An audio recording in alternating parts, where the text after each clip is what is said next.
السلام عليكم ورحمة الله وبركاته. قصتنا النهاردة بتتكلم عن ابتلاء ممكن يغير نظرتك للحياة كلها، ويخلي كل واحد فينا يفكر إني هيتصرف إزاي لو جاله نفس الاختبار ده. يلا نبدأ على بركة الله. أنا هحكي لكم عن شاب اسمه كريم. كريم كان شاب عادي جدا، لكن ربنا كان موسع عليه في الرزق، شغل كويس، فلوس بتدخل، عايش مرتاح. بس مع الوقت بدأ يتغير، بدأ يقول أنا تعبت علشان أوصل. مفيش حاجة اسمها توكل على الله، وبقى بعيد عن الصلاة شوية بشوية، مش بيحس بالنعمة، بالعكس كان دايما عينه على زيادة. في يوم من الأيام حصلت حاجة محدش كان متوقعها. الشركة اللي كان شغال فيها حصل لها أزمة كبيرة، وفجأة اتقفل الشغل. كريم في يوم وليلة بقى من غير مصدر دخل. في الأول قال عادي هتعدي، بس الأيام بدأت تقسى، مفيش شغل، مفيش فلوس، وضغط البيت بيزيد.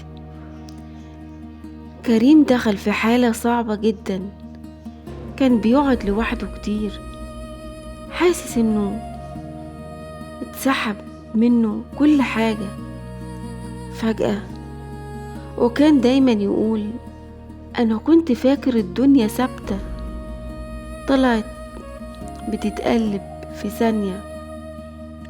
بدأ يفكر، هو أنا كنت بعيد عن ربنا؟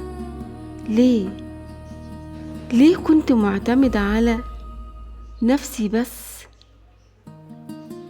في ليلة وهو قاعد لوحده مكسور ومش لاقي حل، رفع ايده وقال من قلبه يا رب أنا غلطت، بس أنا محتاج لك. ومن هنا حصل التغير الحقيقي. بدأ يرجع يصلي، يستغفر ربنا، ويحاول يقرب من ربنا تاني، مش لأن الدنيا اتحسنت، لا، لكن لأنه فهم إن ربنا هو الأمان الحقيقي. بعد فترة ربنا فتح عليه، فتح له باب رزق جديد، مش زي الأول لكن أهدى وأبرك. وكان دايما يقول الابتلاء ده ما دمرنيش، ده صحاني.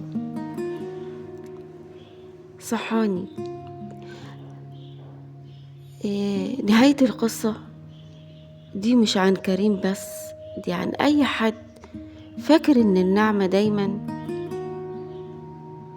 ربنا بيبتلينا عشان يقربنا منه، مش بيبعدنا. أسأل الله أن يثبت قلوبنا وقت الشدة. والسلام عليكم ورحمة الله وبركاته. ما تنسوش لو عجبتكم القصة واستفدتوا منها اعملوا لايك وشير واعملوا لي متابعة. بحبكم في الله، والسلام عليكم ورحمة الله وبركاته.